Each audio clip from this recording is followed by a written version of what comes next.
The handling on this is excellent. I would actually say the 16EP has snappier handling.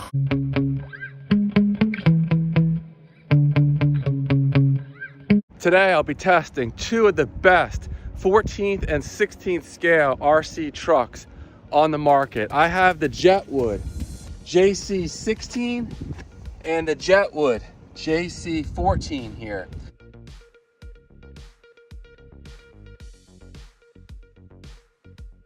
These are clones of the MJX Hypergo trucks. Now I have several videos on both of these trucks and they've both performed really well, but today I'm going to go over the differences of cost and performance and just some of my observations on these trucks to let you guys know which one will be the best buy for you, be it the Jetwood version or the MJX version, or whichever ones you are most interested in. I apologize for any wind noise. I am running my prototype wind deflector, which will hopefully help in these cooler months when it's almost constantly windy around here. Nice.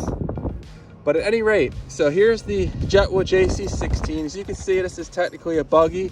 The 14 is technically a truck. Of course, you get bigger tires on the 14. It's a little bigger overall. The wheelbase is a little longer. But there's many other differences in these two trucks. This is running a 45 amp ESC without a fan.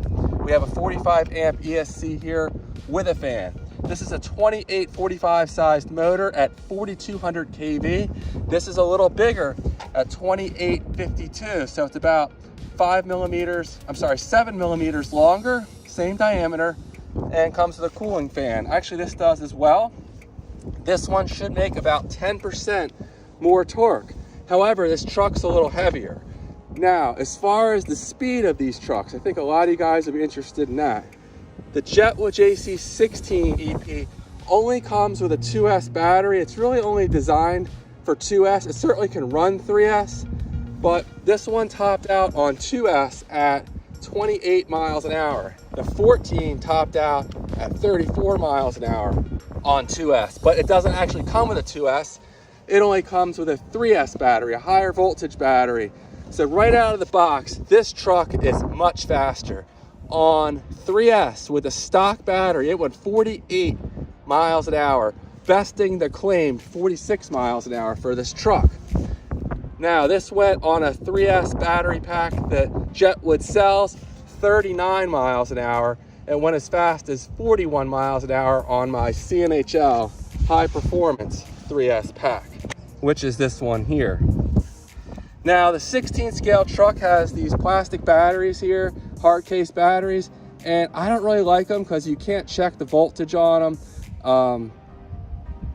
They're kind of they latch down and they're really good, but they're kind of a hassle if you're going to use anything but the included USB chargers, which look like these here that plug into the bounce lead. Now the 14 comes with a 3S charger because the only batteries it has are 3S. Now again, with the 14, it only comes with a 3S battery, 2000 milliamp hours. So it's going to take a long time to charge with this charger. That's really the only negative. The positive is it's extremely quick, and if you don't want it so quick, you can turn it down, not only using the ESC to a slower mode, which brings it down closer to 40. On the transmitter, there's also a slider here where you can turn it down to 70%.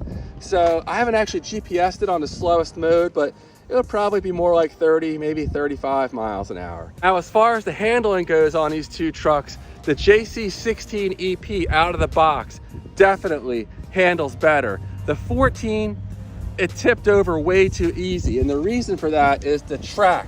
The distance between the two tires was way too narrow. I would almost say this is undrivable the way it comes out of the box. The handling, it just tips over all the time. This is running Shergo 15 millimeter hex extenders. It sets the tires out 15 millimeters on each side, making the track wider, making it more stable. And then it handles about the same as the 16 does out of the box.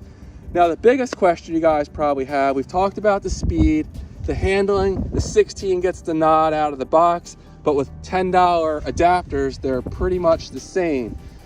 This on sale right now is $120. This is $170. So we're looking at about a $50 difference between these two trucks. And I would definitely recommend the 14 over the 16, especially if performance is what you're after.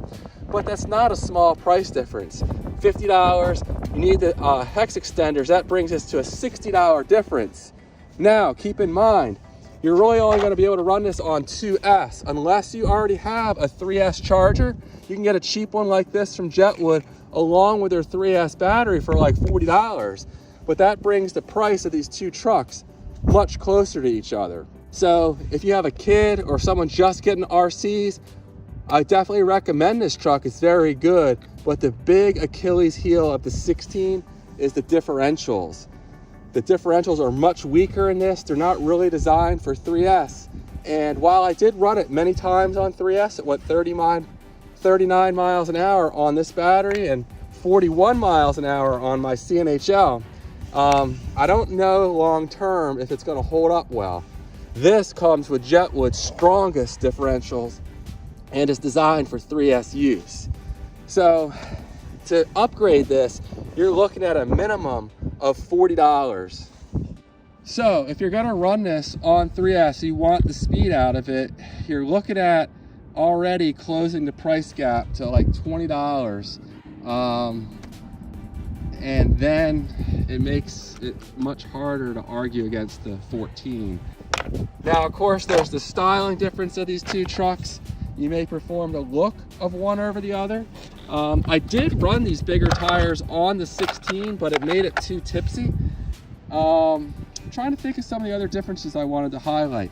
This battery is much smaller. The 2S that comes with this is only 1,050 milliamp hours. This is 2,000, so nearly twice the capacity. Not quite twice the runtime because this is a heavier truck, but this will provide significantly longer run times in addition to the increased speed. The negative being, though, charging this will take nearly twice as long, and unless you have a hobby grade charger, that may be a little frustrating. Not to say that you can't do it. This will probably take like 3 hours, give or take, to charge. This might be an hour and a half or so, but keep that in mind. They both come with oil-filled shocks. These are the stock shocks on the back here, and these might be a little better, but they're very similar. And I would say the differences are pretty much negligible. They both come with adjustable tie rods. This is an aluminum chassis on the 14, and the 16 has a plastic chassis, but both are strong. Both are pretty light trucks, and I'll put them on the scale just to show the difference. As far as the weights, the JC16EP weighs just over 1 kilogram, 2.2 pounds. And the JC14EP weighs 1.3 kilograms, so significantly heavier. The tires up here, I broke the hub out when I hit a curb. But at any rate, there you go. So the 14 weighs 300 grams more than the 16. Now this is modified. I have a 26 tooth pinion here, so I'm going to turn the speed down on it to make it a little more fair in the comparison. I put the bigger pinion in here to do speed runs, getting it as fast as 64 miles an hour on the stock setup here. Otherwise, on a CNHL battery. But I just want to run these back to back so I can really see which one feels better, handles better, and which one I would recommend overall. Now, both of these trucks run the same transmitter, and it's nice enough, but what it lacks is a dual rate. So you can't adjust the sensitivity of the steering on the transmitter, which is really frustrating because both of these at high speed are pretty twitchy. So that's one area I wish Jetwood would look to improve these trucks. You can see I have both the batteries in here. This comes with a strap, a buckle actually, that ratchets it down really nicely with the stock battery. I took it out because I was trying to run my higher performance CNHL in here. And here's how the battery ratchets down at the 14. It just includes some Velcro straps. And definitely I like this battery better, and with the standard plugs on it, because again, you can discharge it when you're done, the storage voltage, so that it lasts, you know, many years without issue. This one here, you can't even hook up a voltage checker easily. You literally have to put your voltage meter probes down into the contacts there to check it. So not user friendly, but fine again for somebody just getting into RCs or a kid or something. These batteries aren't terribly expensive, so you can always put new batteries in it if the stock one's performance starts to degrade. With my voltage checker, I can just plug it in to the bounce lead on this, and on this battery there's no way to do it. And this is really handy for checking voltages when you're done, to make sure it's a storage voltage or make sure it's not too low. And with this style of battery, you can't do that. Enough talking, let's go ahead and see how they perform back to back. So again, I'm running the JC16EP on 3S. To get a battery and charger like this, you're talking on the cheap end, say $40, on the more expensive end, even more. So by the time you add in the upgraded differentials that the 14 comes with, the price difference between these two evaporates. Also be mindful that I'm running this again on 3S. So this is faster than this truck's gonna come on 2S. It's gonna be over 10 miles an hour slower than this. Again, we're at high 30s right now on the included battery here, the 3S Jetwood battery. But on 2S, it goes more like 27, 28 miles an hour. But the handling on this truck is quite good. And the 16 truck, it comes with some adjustment in the suspension, so you can lower it a bit, which I did to help with the handling. I am not running the hex extenders, so everything about this truck is completely stock other than the battery I have in here. And as you can see, the handling on this is excellent. I just really wish Jetwood would include the stronger differentials in this truck because it's so happy otherwise on 3S. And this thing is a lot of fun. I actually like the way this handles right out of the box. Much better than the JC14EP. You can still tip it over, but it does not tip over easily.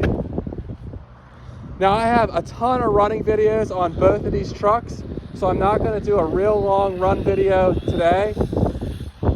But you can see it goes off-road really well too. It's wet over here, I'll slow down.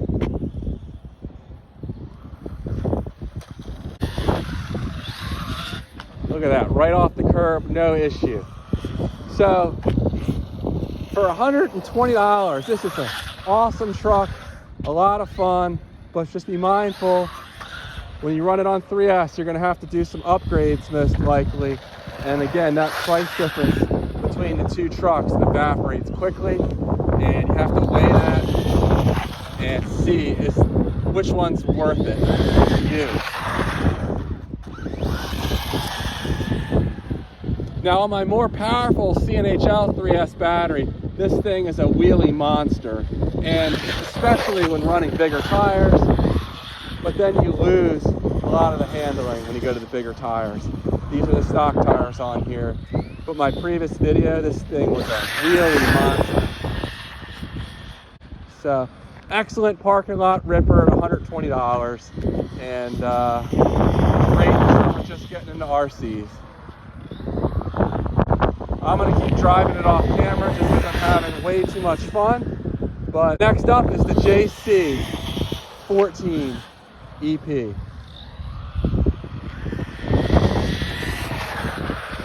I'm going to run the GPS on this truck just because I want to see how close the speed is to the stock speeds. Remember, I'm running a much bigger pinion gear in here, which may pose some issues running it like I want to right now for a few minutes. I'm also running the transmitter from the JC16EP in here, so let me get this dialed in. Here we go, easing into it. Let's see how fast this thing goes. Pretty quick. Whoa.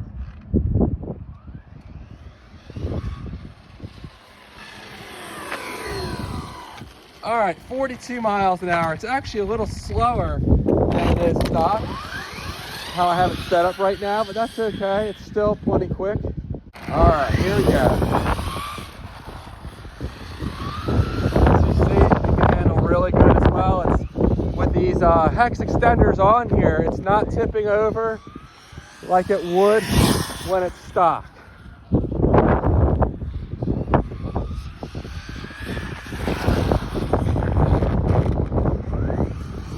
That crunchy noise is because of the taller gearing. Again, this is set up for speed runs and not kind of running I'm doing with it right now. I'm probably going to overheat the speed controller doing this.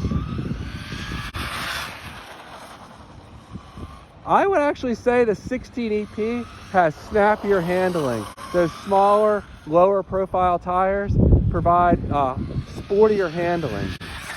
Whoa!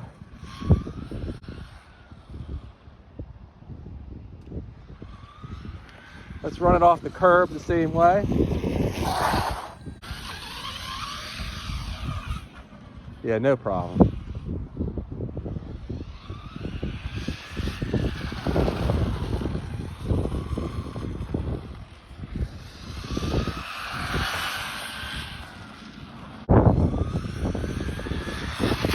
Whoa, almost hit my foot. Oh, and I flipped it.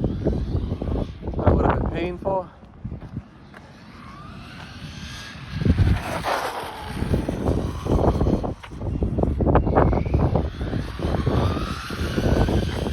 So which of these two trucks should you get?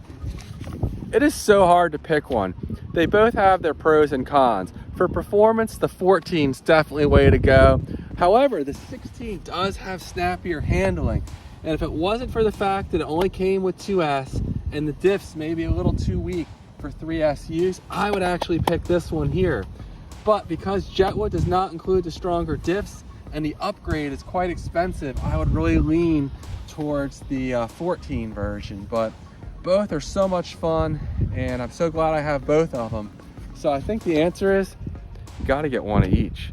That's all I have for now. Thanks for watching. Again, go check out those other videos. I'll include the playlists below where I do much better testing of these. And I have this one on the stock gearing in several videos and it's much happier on road. Again, this is just set it for speed runs. In a future video, I plan on getting it to 70 miles an hour on a 4S capable ESC.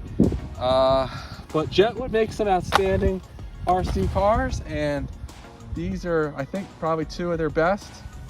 One thing, my buddy Britt over 10 Scale RC Performance, he has Jetwood's 16 scale truck. It only comes brushed, but he upgraded it to a brushless setup and it's actually a lot of fun. It's really fast. He put the power system from a 14 in it. And so go check out his channel. He also has a lot of great content on these Jetwood trucks. All right, guys, thanks for watching, and I'll see you in the next one. Take care.